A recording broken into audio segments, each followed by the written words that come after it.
आज की इस विशेष चर्चा में सबका स्वागत है। नमस्कार। आज हमारे सामने ना 14 अक्टूबर 2025 की प्रातः मुरली का एक बहुत ही अनोखा विश्लेषण है। हाँ, ये रूहानी ज्ञान को मतलब विज्ञान की कसौटी पर कसने की एक कोशिश है, ऐसा कह सकते हैं। बिल्कुल। ये विश्लेषण एक दिलचस्प प्रयास लगता है जिसमें मुरली के जो गहरे आध्यात्मिक सिद्धांत हैं, हाँ। उन्हें आधुनिक विज्ञान, खासकर क्वांटम भौतिकी और न्यूरोसाइंस की जो अवधारणाएं हैं उनसे जोड़ने की कोशिश की गई है। हाँ, सही बात है। हाँ, और स्रोत का दावा है कि ये सिर्फ कोई सतही तुलना नहीं है बल्कि गहरे संबंध दिखाता है। तो आज इस चर्चा का उद्देश्य यही समझना है कि ये विश्लेषण चेतना के परिवर्तन पर, हमारे विचारों की जो असल शक्ति है और ध्यान की भूमिका, इस पर किस तरह की मतलब नई रोशनी डालता है। बिल्कुल। और इस पूरे विश्लेषण की जो धुरी है वो मुरली का एक खास वाक्य है। कौन सा? मीठे बच्चे, ये पुरुषोत्तम संगम युग कल्याणकारी युग है। इसी समय तुम कनिष्ठ से उत्तम पुरुष बनते हो। अच्छा, तो इसका सरल शब्दों में अर्थ क्या हुआ? मतलब आमतौर पर तो इसे आध्यात्मिक उन्नति का समय माना जाता है। हाँ बिल्कुल, इसका सीधा सा अर्थ तो यही है कि ये जो वर्तमान समय है, जिसे मुरली में पुरुषोत्तम संगम युग कहा गया है, हाँ, वो चेतना के रूपांतरण के लिए एक असाधारण, एक बहुत कल्याणकारी दौर है। एक ऐसा विशेष कालखंड जब साधारण मनुष्य भी अपनी चेतना को विकसित करके एक श्रेष्ठ अवस्था पा सकता है। हाँ। लेकिन ये विश्लेषण इसे सिर्फ आध्यात्मिक उन्नति तक ही नहीं देखता। अच्छा, तो चलिए इसे थोड़ा और खोलकर समझते हैं। विश्लेषण इसे सिर्फ एक आध्यात्मिक अवधारणा नहीं कह रहा, नहीं, बल्कि कॉस्मिक ट्रांजिशन पीरियड यानी एक तरह का ब्रह्मांडीय संक्रमण काल कह रहा है। स्रोत के अनुसार ये परिवर्तन होता कैसे है फिर? देखिए, इस विश्लेषण के अनुसार ये सिर्फ कोई भावनात्मक या मानसिक बदलाव नहीं है। अच्छा। इसमें मानव चेतना की जो मूल आवृत्ति है, उसकी वाइब्रेशनल फ्रीक्वेंसी, उसमें बदलाव शामिल है। फ्रीक्वेंसी में बदलाव? हाँ, ये निम्न, जिसे तामसिक कहा गया है, मतलब जड़ता और नकारात्मकता से भरी हुई, उससे उच्च यानी सात्विक, पवित्रता, ज्ञान और शांति से युक्त अवस्था की ओर एक यात्रा है। ओके।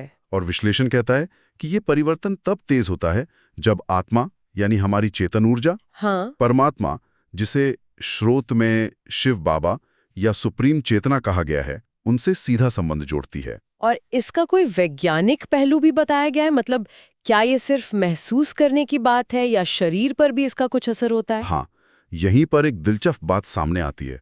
विश्लेषण का तर्क है कि जब ये गहरा आत्मिक संबंध बनता है तो मस्तिष्क में, ब्रेन में न्यूरोप्लास्टिसिटी की प्रक्रिया सक्रिय हो जाती है। न्यूरोप्लास्टिसिटी मतलब इसका मतलब है कि हमारा मस्तिष्क स्थिर नहीं है, वो बदल सकता है। अच्छा। हाँ, इस जुड़ाव से मस्तिष्क में सचमुच नए तंत्र का संबंध, नए न्यूरल पाथवे बनने लगते हैं। जैसे कोई नया रास्ता बनता है। बिल्कुल, जैसे किसी पगडंडी पर बार बार चलने से वो पक्का रास्ता बन जाती है ना। हाँ, हाँ।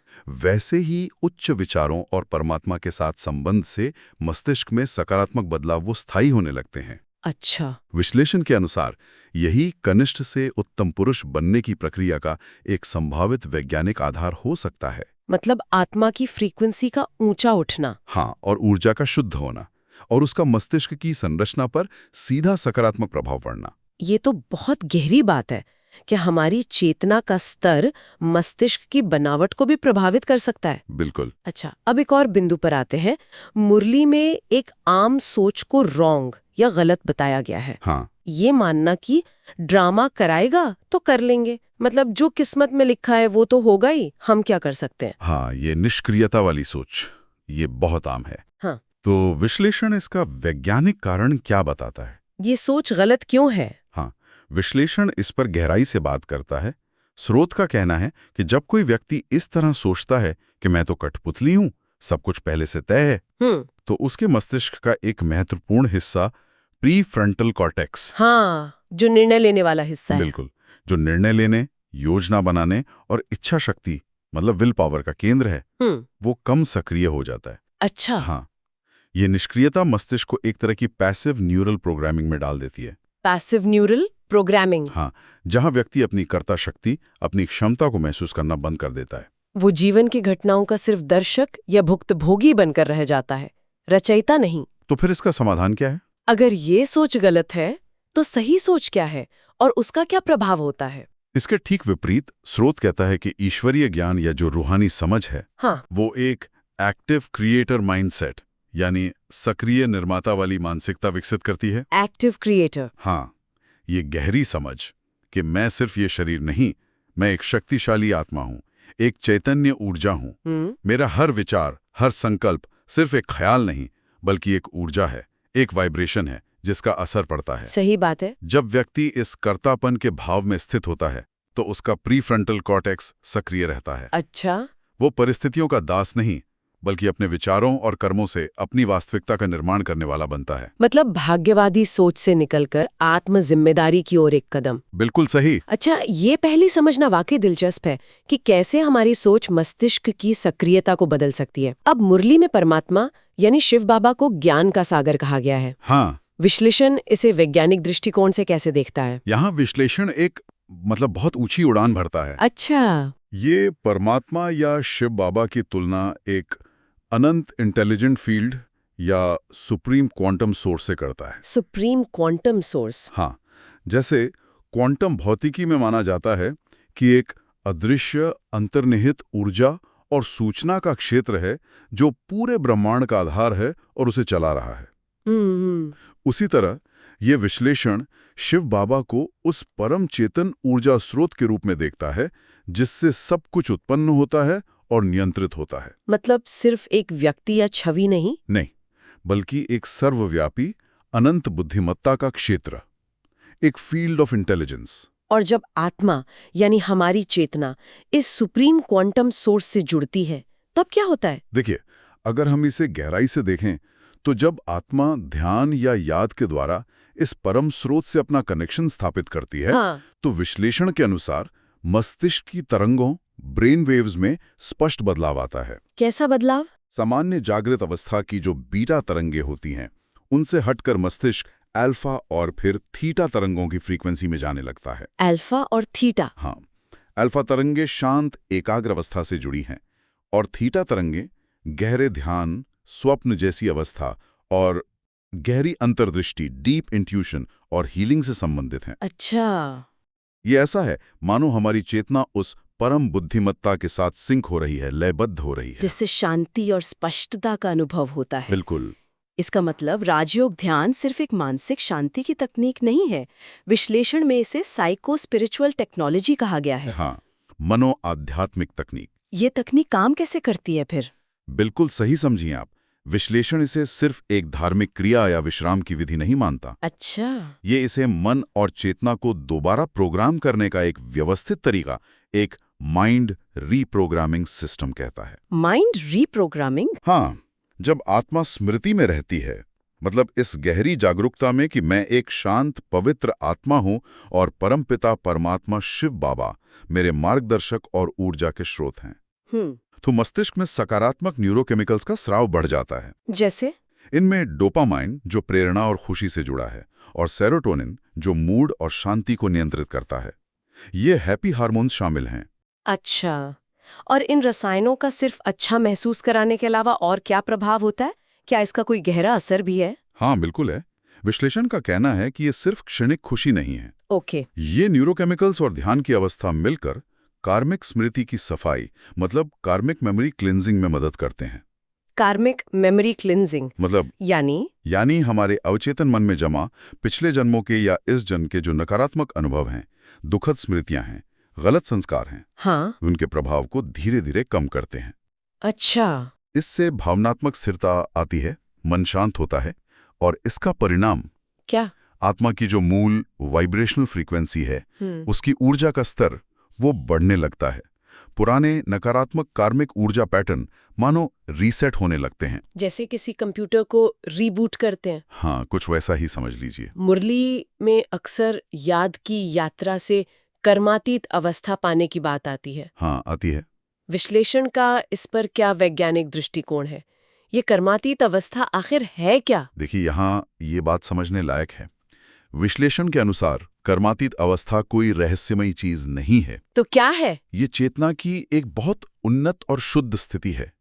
ये वो अवस्था है जब हमारे विचारों की फ्रीक्वेंसी, हमारी भावनाओं की ऊर्जा, हाँ, आत्मा की जो मूल शुद्ध सात्विक वाइब्रेशन है, उसके साथ पूरी तरह से सुसंगत मतलब कोहेरेंट हो जाती है, पूरी तरह से मिल जाती है। हाँ, जब आत्मा की ऊर्जा की कंपन परमात्मा की उच्चतम फ्रीक्वेंसी के साथ पूरी तरह से लयबद्ध सिंक्रोनाइज हो जाती है, एक हो जाती है। अच्छा। इसे एक प्रकार की क्वांटम शुद्धता की स्थिति कहा जा सकता है, जहां पिछले नकारात्मक कर्मों का बोझ या प्रभाव पूरी तरह समाप्त हो जाता है। और तभी विश्लेषण कहता है कि इसी अवस्था में आत्मा लाइट बॉडी चेतना या फरिश्ता स्वरूप का अनुभव करती है, हल्कापन, पवित्रता और दिव्यता। चलिए इसे थोड़ा और समझते हैं।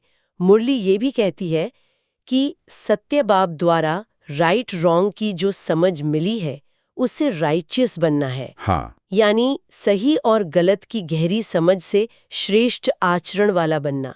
विश्लेषण इसे मस्तिष्क की कार्यप्रणाली से कैसे जोड़ता है? विश्लेषण इसे मस्तिष्क के भावनात्मक केंद्र, जिसे एमिगडाला कहते हैं, अमिग्डाला। हाँ, उसके शुद्धिकरण और संतुलन से जोड़ता है।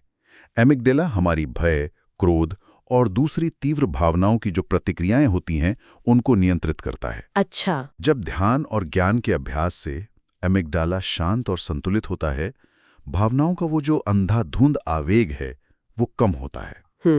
तब आत्मा में स्वाभाविक रूप से स्पष्टता और विवेक जागृत होता है। तो हमारे विचार और कर्म फिर तब हमारे विचार और कर्म सिर्फ बाहरी परिस्थितियों की प्रतिक्रिया मतलब रिएक्टिव नहीं होते, हाँ, बल्कि आंतरिक शांति और समझ पर आधारित सचेत और जागरूक यानी कॉन्शियस और रिस्पॉन्सिव बन जाते हैं। तो ये केवल नैतिक शिक्षा या अच्छे बुरे की समझ तक सीमित नहीं है, इसका संबंध मस्तिष्क के भावनात्मक नियंत्रण केंद्र से भी है। हाँ, बिल्कुल।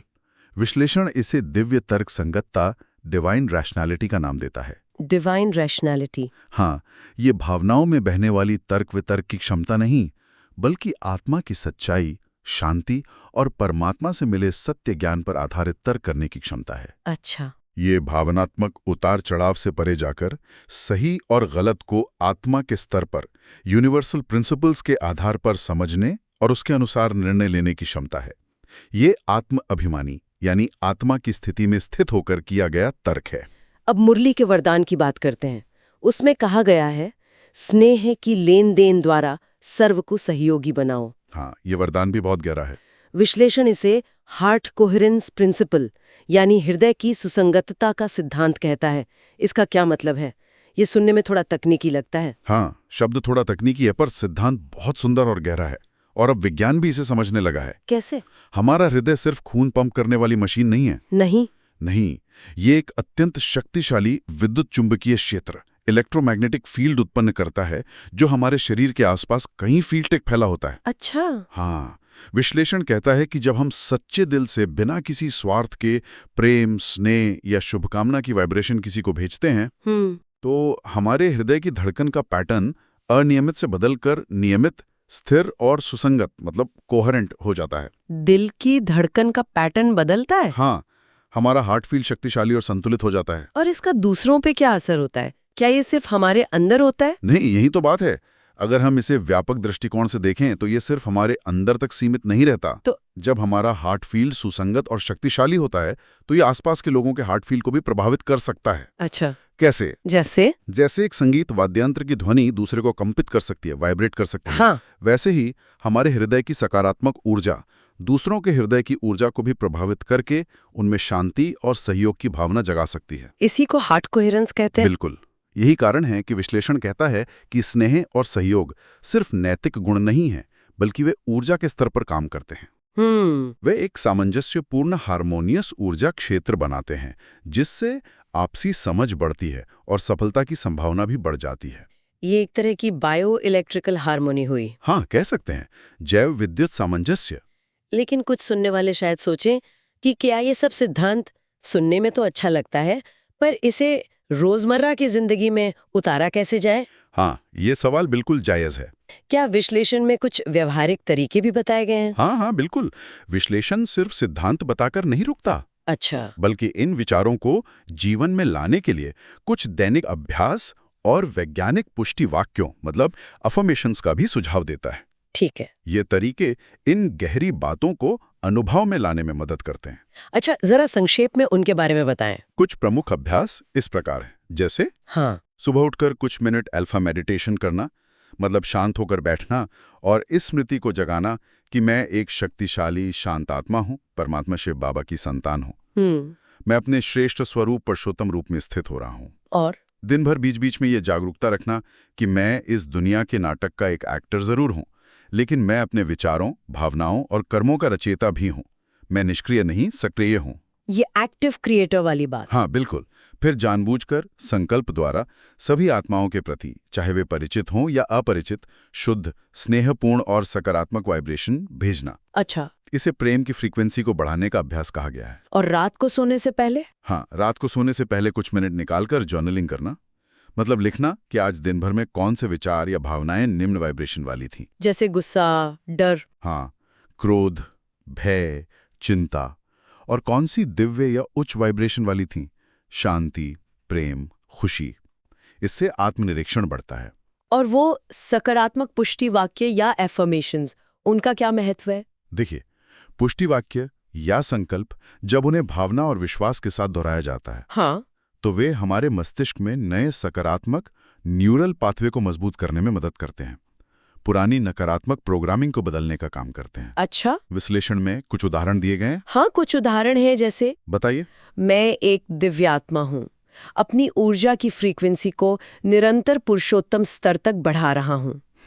या फिर मेरा मस्तिष्क और मेरा हृदय परमात्मा की दिव्य शांतिपूर्ण कंपनों के साथ पूरी तरह सुसंगत हैं। और वो क्रिएटर वाली बात? हाँ, उसके लिए मैं अपने भाग्य का निर्माता हूँ, परिस्थितियों या ड्रामा की कठपुतली नहीं। अच्छा। और एक और है, मेरे विचार, बोल और कर्म इस दुनिया में प्रेम, पवित्रता और शक्ति की किरणें फैलाते हैं। इन्हें नियमित रूप से दोहराने से अवचेतन मन पर गहरा प्रभाव पड़ता होगा। बिल्कुल।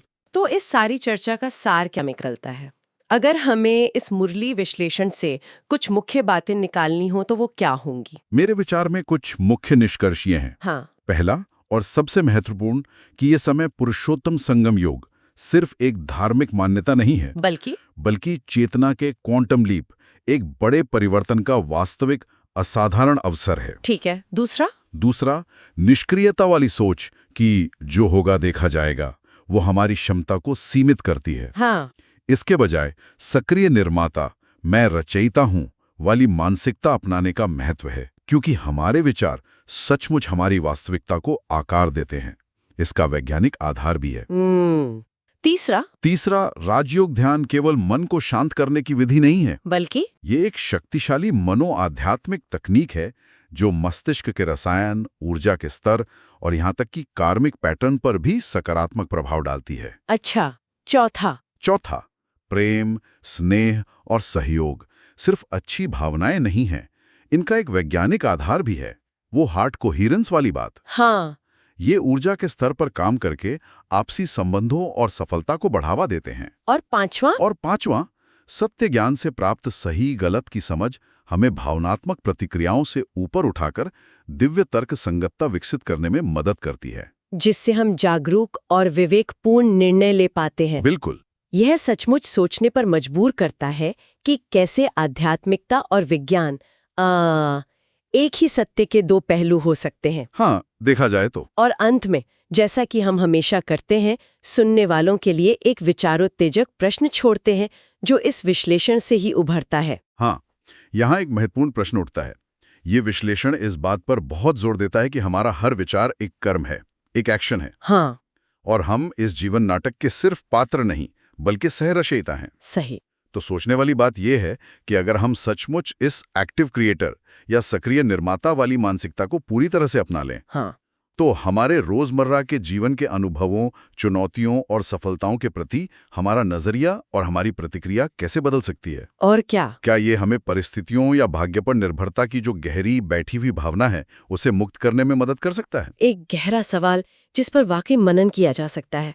क्या हम वास्तव में अपनी वास्तविकता के निर्माता बन सकते हैं? इसी विचार के साथ आज की इस गहन चर्चा को यहीं विराम देते हैं। धन्यवाद।